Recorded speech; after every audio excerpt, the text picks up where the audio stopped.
You are listening to Lone Star Community Radio on 104.5 KCZW and 106.1 KZCC Conroe and worldwide on the irlonestar.com.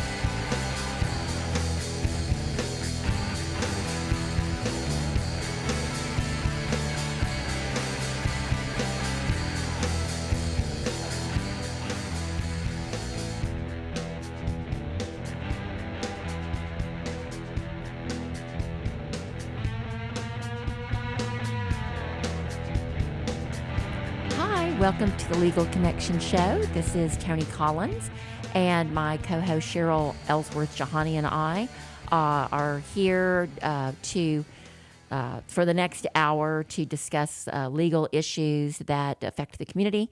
And we've had some interest recently in several topics, COVID, the border surge, and FEMA payments. So we're going to discuss that today. But we are on FM 106.1 and FM 104.5 locally on the, I guess it's the Montgomery County band.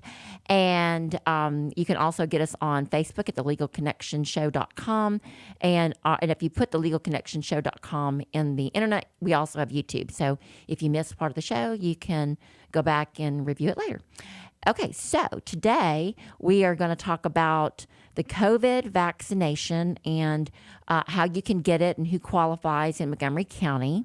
And we're also going to talk about the border surge and what the President Biden's I guess mandates and rules and sort of some facts and statistics on that.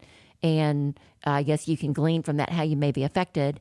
And then we're going to finish up our frequently asked questions about FEMA and how you may be able to get some compensation from the damage that you experienced from the freeze that we had last month that was declared by President Biden as a national disaster.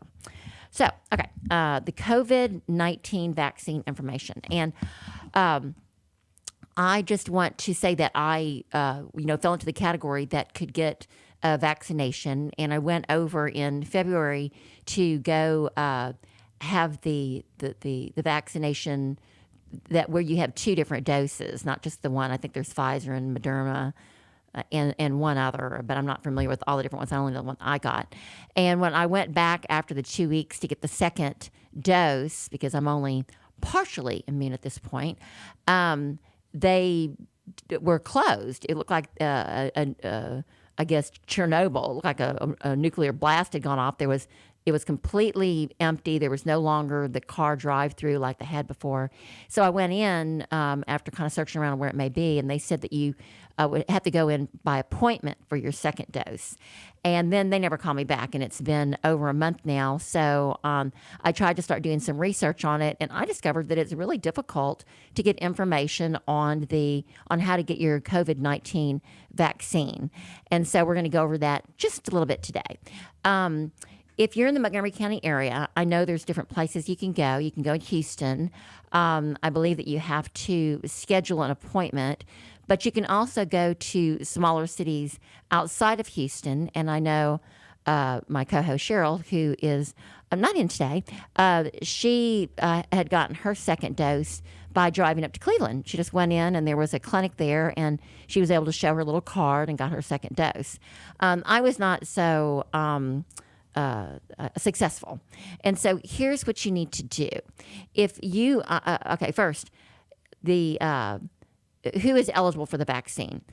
The Texas Department of, or the DSHS, I don't even know what that stands for. I should know that. Department of Health and Human Services, maybe? I have no idea what DSHS stands for. But the government of Texas has determined that beginning March 15th, 2021, so that was just last week, vaccinations may begin for Phase 1C. Phase 1A and Phase 1B were age categories, and now 1C has expanded it so that it's going to be encompassing of people that are even younger. This patient population includes people from 50 to 64. The previous phases included people that were above 64 and had health issues. So now, if you are 50 or above, you are a person that is eligible to get the vaccine. It doesn't cost anything. Also, people that are working in education, specifically teachers, staff, and bus drivers at pre-primary schools, primary schools, secondary schools, Head Start, and Early Start programs. People who work as or for a licensed child care provider, including center-based and family care providers, are also eligible. As part of their ongoing work, the Center for Disease Control and the state of Texas will make recommendations on how and when to roll out vaccines to other critical groups. Now, all that means is that effective last week, if you're at least 50 and you fit into any of these other categories, if you're under 50, you can schedule for an appointment to get your vaccines.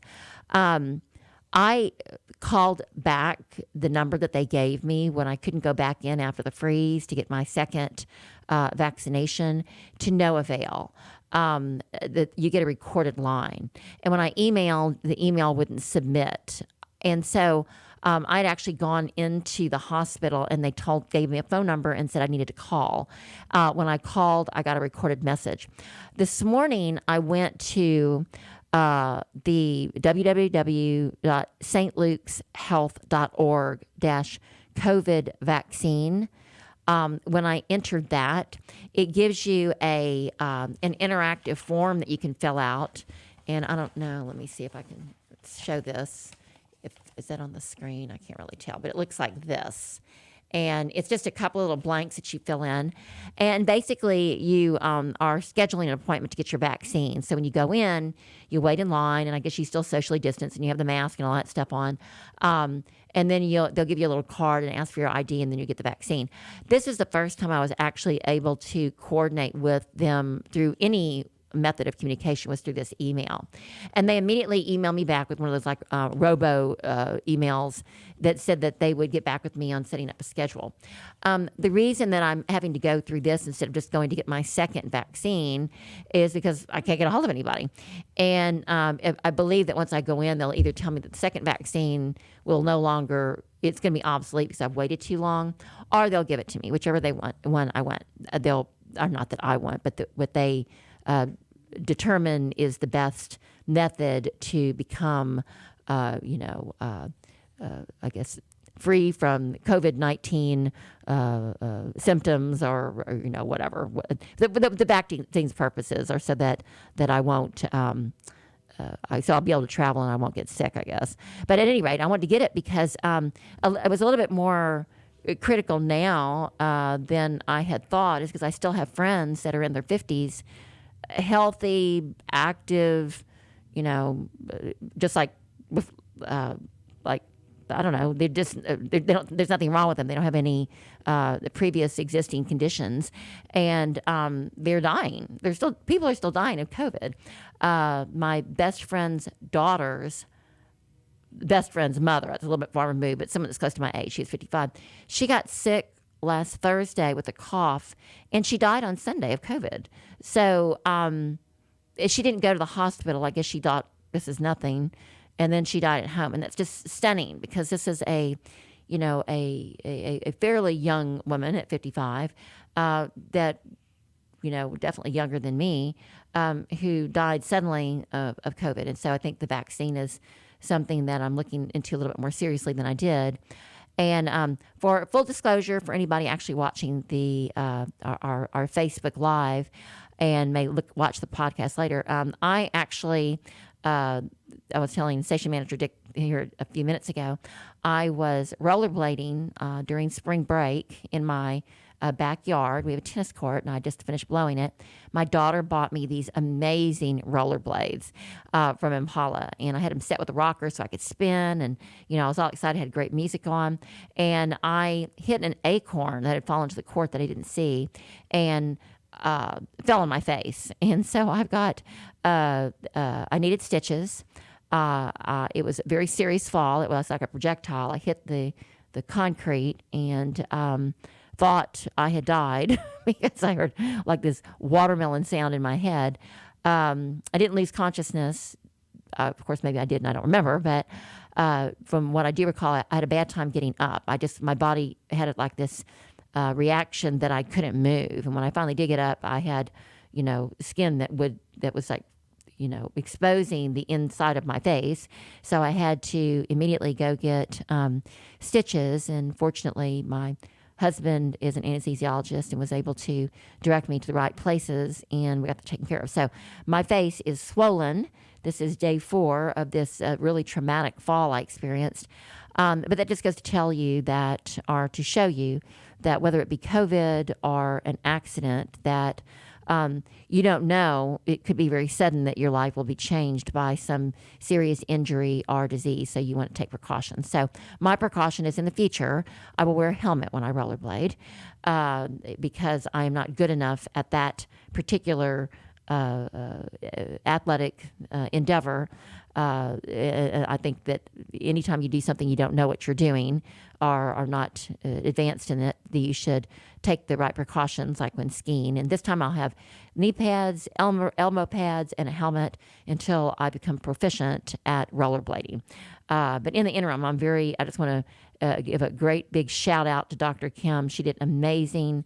I hit the ground running, as they say, and I was back. I masked the next morning, and I think by next week, through God's grace, my face is going to heal just fine. So, and thank you very much, Jim, for helping me. To get through this. I was so afraid he was going to be mad. And I will add that, and even maybe station manager Dick could add to this. When you meet the person that is like your forever partner, and you marry them, it seems like every day that you're together, you don't have to necessarily marry them, but for me, it was the right thing to do, and I think it's the right thing to do for other people, for most people that are a couple. Every day that you're with the person that you should be with is even better than the last. And so I can honestly say that, the 15 years that I've known Jim, it just keeps getting better and better. And I'm giving a shout out to Jim too, because, after, you go through some kind of serious injury or illness and you've got this support system with you, you realized how important and rich that is to have that relationship, that you can, rely upon them and have such faith. It really helps in the healing, and it helps life be more valuable. So that all being said, you contact St. Luke's and sign up for your COVID vaccination if you fall within phase 1A, 1B, or 1C. If you have any questions about it, stluke'shealth.org has a frequently asked questions page. I actually Googled COVID-19 vaccine information for Montgomery County, and it brought me up to the Chief St. Luke's Health site. Okay, the next on our agenda, I want to talk about the border surge. It's a little bit troubling to me. I'm a criminal defense attorney. I've done some immigration, and I have dear friends who qualify for DACA who have panicked over it not being, made, when it was, abated during President Trump's administration. But at the same time, I didn't disagree with anything that President Trump did. I thought he was using the proper logic and applying the right rules to all of the mandates and the laws that he presented.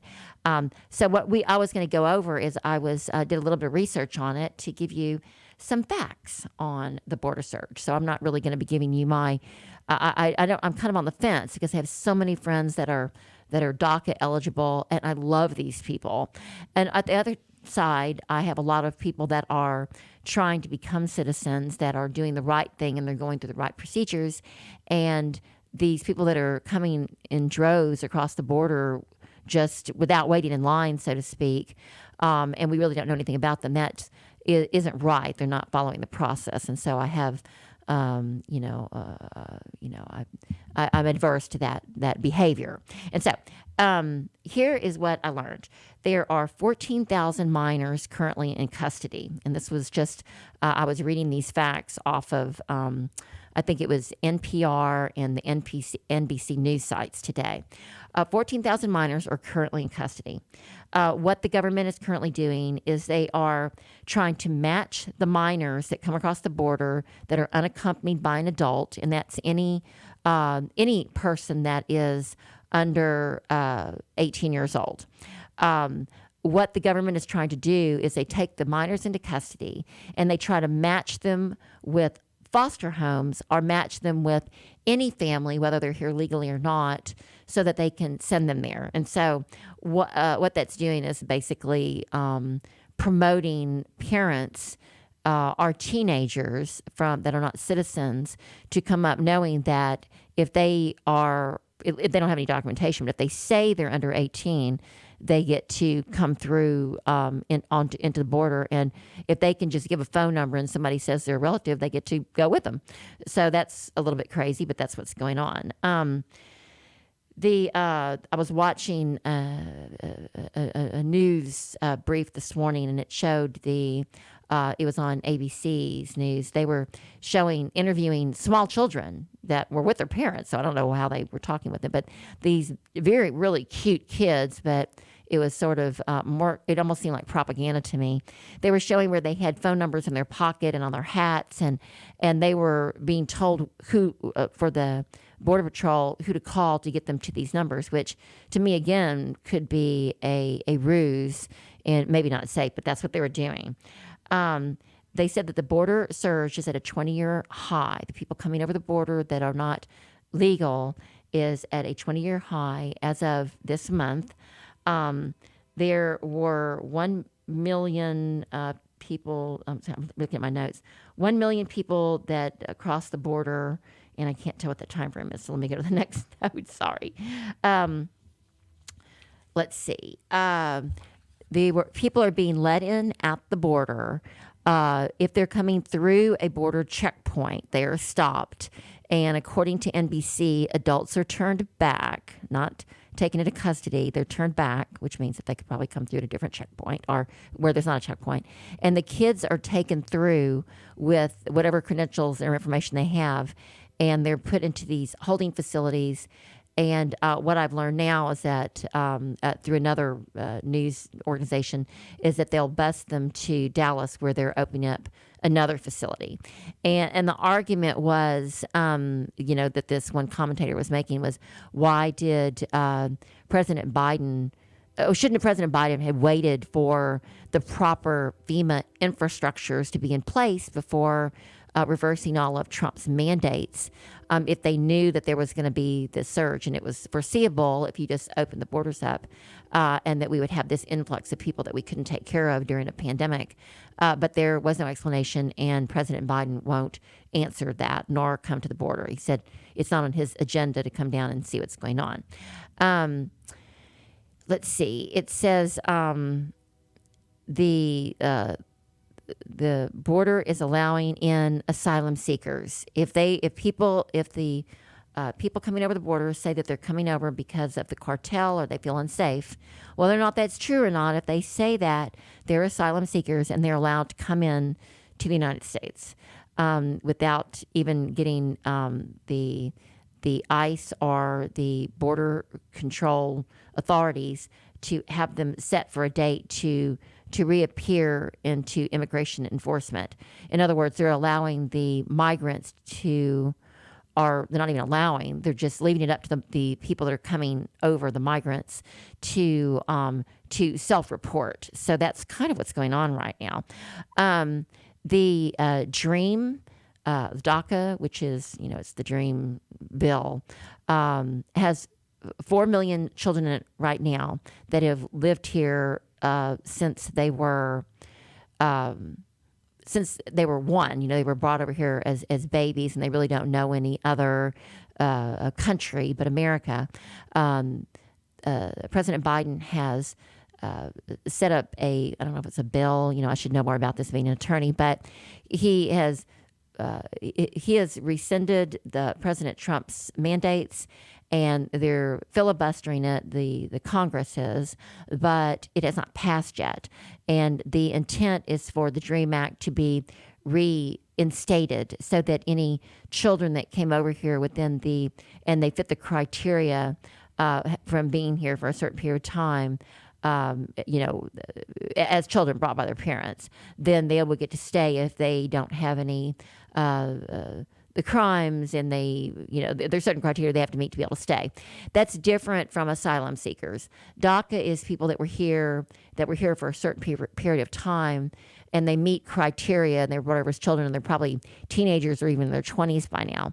Whereas the asylum seekers are just coming over and they're being released. So, and now that I don't have actual facts on. I'm listening to news reports, and I'm reporting what NBC has set out in their newscast. But this NBC is not Fox or Breitbart, but they are at least somewhat reliable, because I don't think they're more left-leaning than right-leaning. Of course, I think they may be more left-leaning. But anyway, I'm relying upon NBC's reporting right now to report to you, so you can take that for whatever that's worth. Now, I've 6 things that you need to know about Biden's border crisis. And I pulled this up, and this is, let me see. I'm trying to see who I got this information from. It says, it's from a senior Customs and Border Protection official that was transcribed and told to Fox News. So we're getting this through the Border Patrol via Fox News. The Biden administration is facing calls for more transparency as the federal government diverts tens of millions of dollars to deal with an influx of migrants, including children and families. The administration ignored warning signs, including briefings from senior Customs and Border Protection officials, putting the 2 words together, about an impending crisis at the U.S. southern border. Now, that just to be distinguished. If you come in through JFK or New York, you're going to be right through the coals through customs. But if you cross over on foot through the Mexican border, apparently it's very loose, and you're going to be released into the country. That's pretty much what the takeaway is. They interviewed several children or teenagers that were under 18 that were migrants. And what they said was they came to the U.S. border because President Biden was elected, and they would not have tried to cross the border under the Trump administration. And then it goes on to quote, the administration knew it was going to happen, and everything since President Biden took office has now been, how are we going to manage it? The response is merely to manage the processing, not to stem the tide. So the border control officials are at their wits' end. There's a picture of a guy that's wearing a Biden Please Let Us In t-shirt.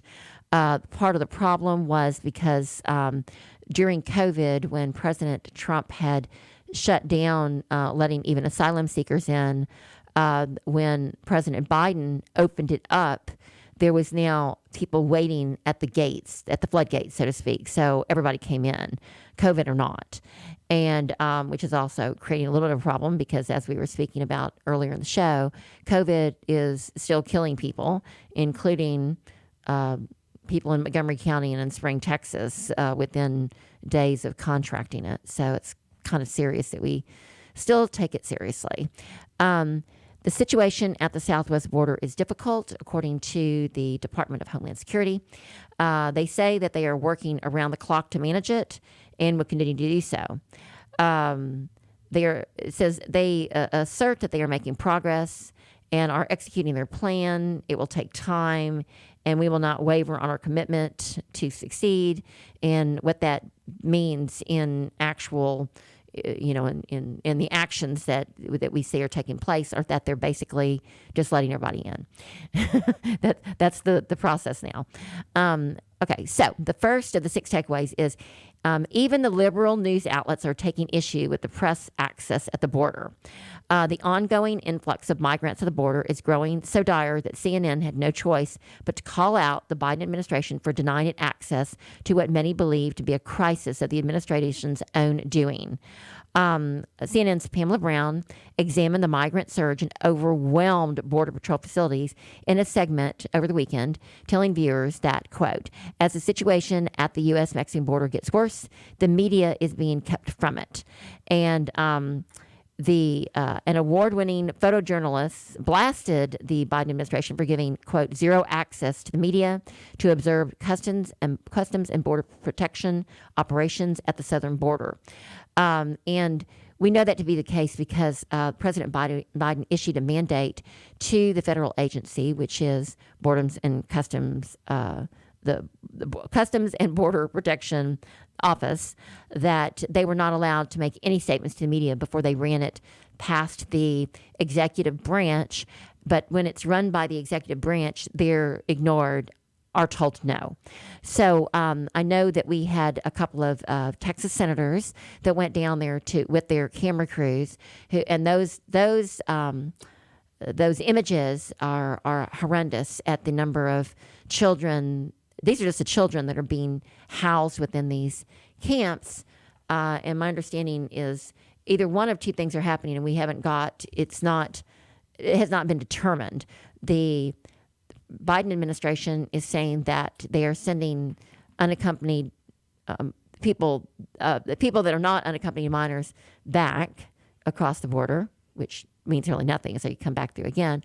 Or they're saying that they're just letting them come through and asking them to self-report without a time certain to ICE. So we don't know which is true, but either way, they're still here and they're not accompanied. So we're going to have a really big influx here in the Montgomery County area, just as a matter of logic that they would, if you have this many people coming in, that you will have people that will be making their way up to the Montgomery County area. And I'm just going to add as a sidebar, because this has nothing to do with the border crisis, but I was thinking yesterday after I had this near concussion if I'd lost, some of my brain cells. And so I decided to take an IQ test. And I was asking my husband about this last night. And I'll ask Station Manager Dick if he's paying attention. Have you ever taken an IQ test? No, I haven't. You may have in high school, but not known it. Because I think the national Merit Scholarship is the test that they give you, or IQ test. And some of the tests that you take in elementary school to determine, what your skill sets are, God-given skill sets, I guess are, and intelligence quota, your IQ. Those also are given in elementary school, which I did not know. My son was given an IQ test, which I didn't know about because you don't know what they're doing in the public schools, but I was happy about it. And it ended up that they determined that he was in the top 1% of the nation. And he was at the time like 12, and I was like, no way my son is in the top 1%. I mean, there's just no way. I mean, he didn't talk much, and he seemed bright enough, but not any brighter than anybody else, any other, children that he was friends with. And I never helped him with his homework. I was, in law school at the time. I read him law school cases to bed, but I don't think that would have made him given him a higher IQ. Anyway, he had an extremely high IQ, but they never told me what it was. But I'll tell you this, you can actually take these IQ tests online, and they're not, they're not ad driven or anything. You can just take them. And so there's like 10 different varieties that you can take. They go from like 2 hours long, hour long, and even 20 questions, but they're kind of hard. The questions are all logic based. They're like, if the train starts in Chicago and it goes to, Los Angeles and stops, these kind of weird, scenarios that you see when you take the LSAT. So it leads me to my next question. Have you ever taken an aptitude test for college or for law school or medical school or anything like that? Well, they're all they are is just logic tests, in my opinion. They're not. You can't study for them. It's not, name the capitals of 50 states. They're just logic questions. And it behooves me that anybody can take these unless they're the really easy questions and pass them. So I went ahead and I took one yesterday, and I had a decent IQ, and I was asking my my husband, because he graduated number one at A&M in his class and got all these awards and stuff. He graduated number one in his high school, and so I knew he was. I always tried to be number one in my class. Did you graduate with honors, or did you graduate number one from your high school or anything like that? No. Okay. I tried. I was an overachiever. I desperately wanted to be the valedictorian. But I didn't even get close. I was always in the top 10%, but I was never, where I wanted to be, like, on the podium. He had a really, really high IQ, and he was telling me last night that his IQ was 153. That doesn't mean anything to me. Because I don't know what the score ranges are, but I know it must be pretty high. And mine said I was 135. I don't know what that means either. And I was looking it up because I was listening to a hearing, what they were doing for a child custody case or child placement case. And I can't remember which it was, but it was in a family court. And they were saying that the child had a 70 IQ. And I didn't know if that was, it seemed to me they were kind of making that sound like it was low. And I thought IQs were relative to your age. So if you were 50, your IQ should be 50. It's the number of years old you are, how intelligent you are for a 50-year-old. But apparently that's not what it's based on. So I don't know enough about that, but I thought you might know. Do you know anything else about IQs? No. Okay, well, there you go. Sidebar. Okay, so the second thing, the other takeaway from the Biden crisis is the Biden administration awarded ICE, which is Immigration and Customs Enforcement, federal agency, an $86.9 million contract for hotel rooms. And this just stuns me. It's like, why are you paying for hotel rooms? Why don't we just get a cruise ship? Or why are we funding hotel rooms for people that are coming across the border? But it says, this particular article goes on to say, ICE is securing hotel rooms to handle the growing influx of families crossing the U.S. border, not unaccompanied minors, but actual families are being put up in hotels by the Biden administration. So this could only have been within the last few months since he took office. The Biden administration awarded the $86 million contract for hotel rooms near the border to provide temporary shelter and processing services for families who have not been expelled the United States, but have been placed in immigration proceedings for their removal. Which means if they say that they're there for asylum, which we just went over briefly, that they will not be removed. They'll be issued a notice and asked to come back maybe next year. And so it's that catch and release. They've just been released out. But in the interim, they get to stay in a hotel room, and it's put up by your U.S. dollars. The contract through Texas-based Nonprofit Endeavors, is the name of the organization, Endeavors, provides 1,239 beds and other necessary services. The families will receive a comprehensive health assessment, included COVID testing and vaccinations as necessary. Okay, the third takeaway is the Biden administration, or not even a takeaway, this is just the list, the list of things you need to know. The Biden administration ignored warning signs of the border situation. The Biden administration ignored warning signs, including briefings from senior Customs and Border Patrol officials about an impending crisis at the U.S. southern border. Many in Central America spread the word that after January 20th, Biden's inaugural date, that migrants at the border would have a better chance of getting into the U.S., according to U.S. Reuters, their report in mid-December. Candidate Biden promised during his campaign to reverse a number of the key immigration policies created by President Trump, changes that the border officials feared could fuel a surge at the southern border. It says, I guess it's Reuters or Reuters. It says President Biden, the policies, they were just talking about him stumbling. I don't even know why that's even added in this article. He was stumbling while boarding Air Force One at Andrews Air Force Base. I guess I fell on my tennis court, but it was a little different. He's not wearing rollerblades. But anyway, Policies like the Migrant Protection Protocols, also known as the Remain in Mexico policy, were crucial to ending the catch and release policy in which immigrants are released into the U.S. while awaiting immigration hearings.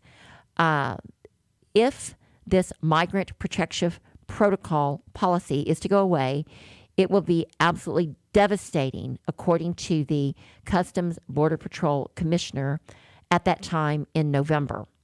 And of course, now we know that it was revoked, so to speak, by President Biden, and now the borders are basically open. Number 5, the February's border numbers were big. Customs and Border Patrol Protection encountered 100,441 individuals in February. And those are just the ones that they encountered. These are not the people that are coming through the places that are not fenced and are not being detected on the entire border between, I guess it would be California, Arizona, New Mexico, and Texas. That was a 28% increase over January, which was a significant increase over December. Of those, 19,246 individuals were in family units, and only 9,457 were unaccompanied children. 71,000 were single adults. So it looks like 10% of the people that are coming over were unaccompanied children, and that's, from what I could see, that's primarily kids between 13 and just under 18, which to me, I don't know if they're really qualified as children if they're coming over as adults. But anyway, single adults made up the vast majority, and they were allowed in, and I guess now they're staying in hotels.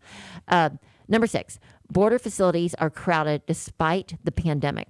Photos of migrants in crowded border facilities in Donna, Texas, were released Monday by the office of Republican Henry Cuellar, a Democrat in Texas, as the Biden administration limits media access to the southern border. And then they had, I don't know if you can see these, but you can probably see them anywhere, but there's pictures of the different photos of one of the encampments in Donna, Texas, and those are only children, and they have like little silver blankets to sleep on, and there's really no place for them to sleep, and apparently there are more and more being put in here, but my understanding now is that they're opening up a new facility in Dallas, and they're being bussed up there. And one of my friends said that it would probably be a better idea to bus them to Washington, D.C., so that they can handle this firsthand and have a more hands-on approach. It says the migrants who are in clear pens, akin to cages, are seemingly sleeping on pads on the floor with aluminum blankets. In some instances, it appears that the dozens are sharing individual pens. Most appear to be wearing masks. Amid a significant surge of migrants to the southern border in Biden's first 2 months, some in the media have complained about a lack of access to the facilities like this one in Donna that I just showed you. The White House has said that it is limiting media access to the border facilities in order to prevent the spread of coronavirus. Of course, they're not preventing the spread of coronavirus when they're letting people in that probably may have contracted coronavirus already. White House Press Secretary Jen Psaki said Monday that the Biden administration is aiming to finalize details on how the media can access border facilities like the one in Donna, but President Biden has given no comment. And let me see what this last little footnote is.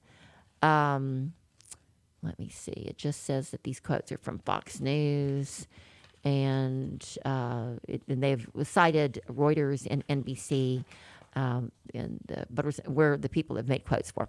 Okay, so that is. Oh, and then that. Let me see. 12:48. We're not even getting to the FEMA stuff. All right. Well, I had one other thing I wanted to go over that I thought was still interesting, that sort of related about the Biden administration, since the border surge is going to significantly affect the Montgomery County area, because Houston is a major mecca, as well as San Antonio, where many of the agencies that handle the migrants are located.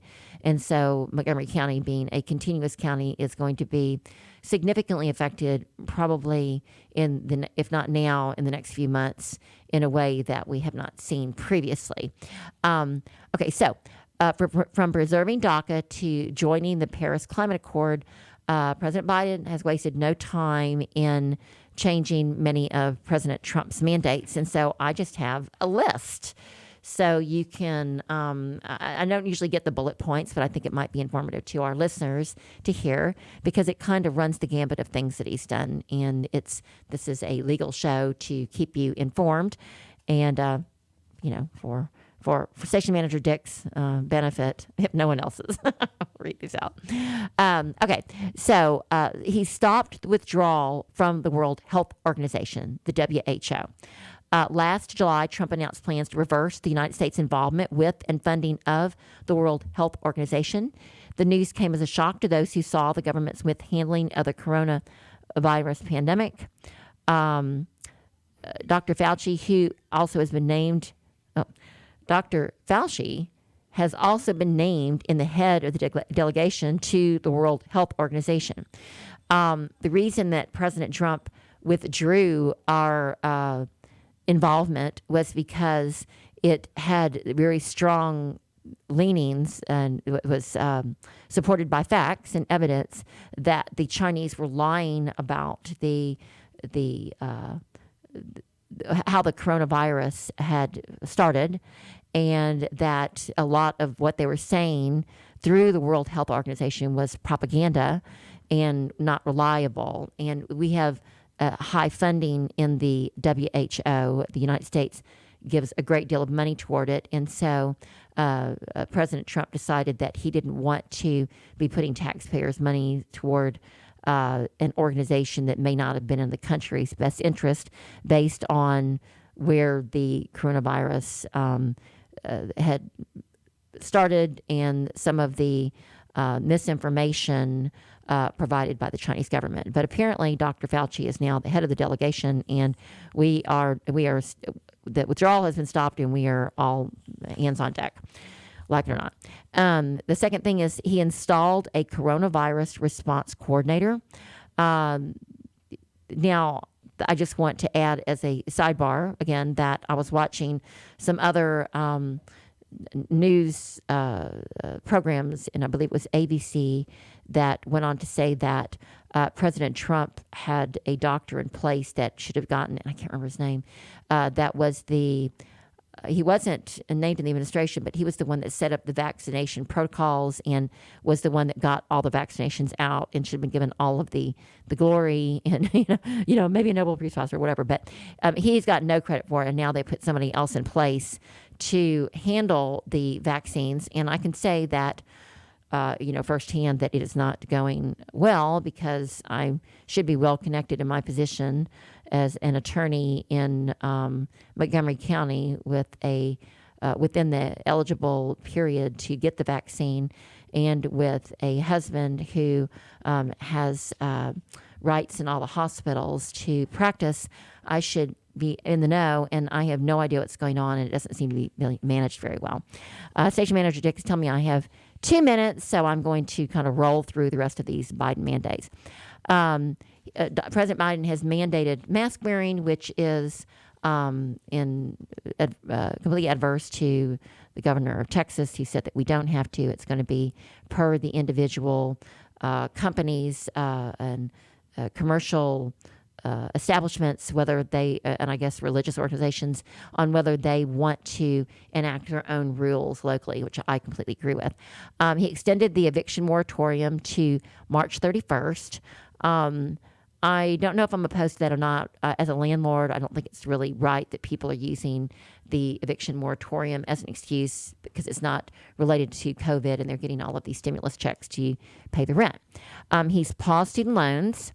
That means that student loans aren't officially canceled, and Biden will extend the pause on student loan payments for any American with federal student loans until at least September 30th. So that's kind of bad, because the people like me who paid off their student loans, with the help of my husband, of course, but we don't owe the government or any agencies anymore, are now sort of being disrespected because you can now get away with not paying your student loans because President Biden has paused student loan repayment. He stopped construction on the border wall. He's preserved DACA after Trump made an effort to revoke protections for undocumented children brought into the United States. Biden has signed an executive order to fortify the Deferred Action for Children, that's DACA arrivals. He rescinded the 1776 Commission. He's, rejoined the rejoined the Paris Climate Accord. Canceled Keystone Pipeline, revised immigration policies, modernized regulation review, and redecorated the Oval Office. So that being said, I'm being told that our segment is over for the day. Please join us again tomorrow. You can review our podcast by typing in legalconnectionshow.com. And remember to serve God by serving others, most importantly.